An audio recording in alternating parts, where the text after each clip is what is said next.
I'm a Brexiteer myself. I don't believe that Brexit is the reason that Boris Johnson has been defenestrated. I believe that my old friend has been defenestrated because he didn't tell the truth. And if he had done, he'd probably still be Prime Minister. Does the Privileges Committee report spell the end of the road for Boris Johnson? Or is this just another career junction and he's waiting for the lights to change? Someone who knows him well is Will Walden, who was Boris Johnson's communications director between 2012 and 2016. Will, good morning to you.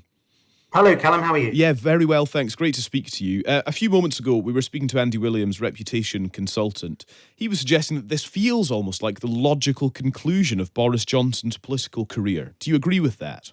Well, there's never a logical conclusion to Boris Johnson's career. I think his political career, I think, in frontline politics in Parliament is almost certainly done. But it's interesting that this morning there's reports that he signed a very lucrative columnist deal with the Daily Mail, and that says all you need to know about whether Boris is going to go quietly. He's absolutely not. For Boris, yesterday was a mess.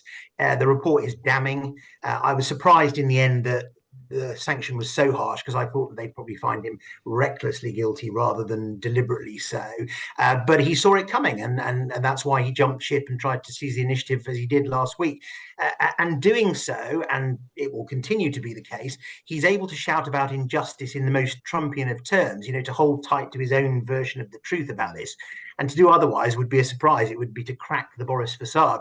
So what we've got is classic Johnson, and that's what we'll get going forward. Not me, Gov, you, Gov, I was hard done by. This is a total sham. It's the public, not Parliament, that should judge me.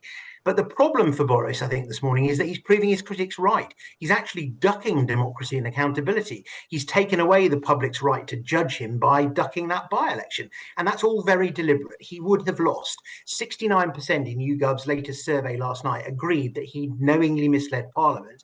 And 68% of the British people thought the punishment about right, or interestingly, not harsh enough. And that's not a winning position with voters. But there's 2 points I'd make, Callum, this morning. Yeah. There's a more important thing going on here. The report, in a sense, doesn't matter, not a jot. Whether you think it's fair or it's appalling or it's somewhere in the middle, which is probably what most people think, Johnson willingly submitted himself to it. He didn't oppose the membership of it, and he only started moaning when he realised that it was going south. And what's interesting is he complained yesterday about democracy being subverted. But he's the master of doing just that. As Prime Minister and in the year since, he has trashed Parliament's reputation. And there's only so long, in my mind, that you can kind of pull an elastic band at both ends before it bounces back and smacks you in the face. And that's exactly what's happened to Boris with this report. So he will be around for a long time to come, and he will be a pain in the neck to Rishi Sunak, I think. And what he probably wants deep down is to be able to say after the next election, if Sunak loses, told you so, should have stuck with me. There's a lot to talk about, Will. It's really fascinating to hear from you, actually. First of all, I want to pick up on, you said you almost surprised, really, by the judgment being so harsh. Which particular aspect of the kind of punishment that the Privileges Committee recommended was too harsh, do you think? No, what I said was I was surprised that it came to that in the end. But when you think about it, what they've done is they've slapped 90 days on him because he subverted the committee, not because of the original offences. He was clearly going to get a significant sanction, maybe 20 days and the like, maybe even longer. But they've gone for 90 days, and in a way, I think it's a slight mistake because I think it encourages Boris's supporters or people who are wavering to potentially support Boris. So if what they were looking for was to definitely do him over, I think 90 days makes them look a little bit craven. But they've done it because Boris did exactly what his supporters said you shouldn't do, which is they've all said, we should wait for the committee, but now we've seen the committee, it's dreadful. Boris didn't even wait for that. He went out and he trashed their reputation, and that's why they've gone for 90 days. And I also thought it was always going to be quite difficult to physically prove knowing deceit as opposed to recklessly misleading. But they've done that, and they think that their evidence backs that up. So it's not that I've got an issue with the fundamental length. It's more about, if they were being smart, maybe they should have gone for a lesser sanction. In the end, when this vote comes on Monday in the Commons, I don't think it'll make a blind bit of difference. Lots of Tories will stay away because they don't want to be involved. It will pass, and Boris Johnson will be found guilty. What is it about Boris Johnson that means that Conservative MPs don't want to be anywhere near this on Monday, according to reports? Why does he have that power over them? Well, it's kind of ridiculous that he does, but the truth is that his support was always in Parliament a mile wide and an inch deep, and that's why it crumbled last year very quickly with all these resignations. But he has a small coterie of very vocal people, and he has one distinct advantage: his own megaphone, his own voice, carries more weight and is more powerful than the support behind him, and he intends to use it. And the one place where he's still got support is among Shire Tories, and particularly older Shire Tories, and they form a sort of rump of the membership of the party. And so it's quite easy for Nadine Dorries to go out there and say, frankly, subverting democracy herself, telling people that, "Ooh, you're going to get punished if you support this sanction on Boris, the party will come out after you."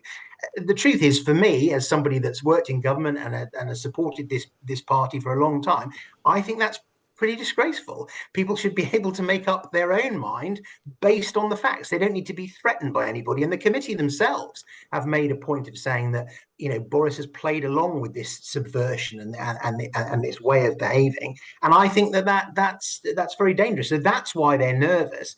But I think there are still significant enough numbers to carry the vote through comfortably. There will be some who say this is an absolute travesty. But the truth is, it isn't.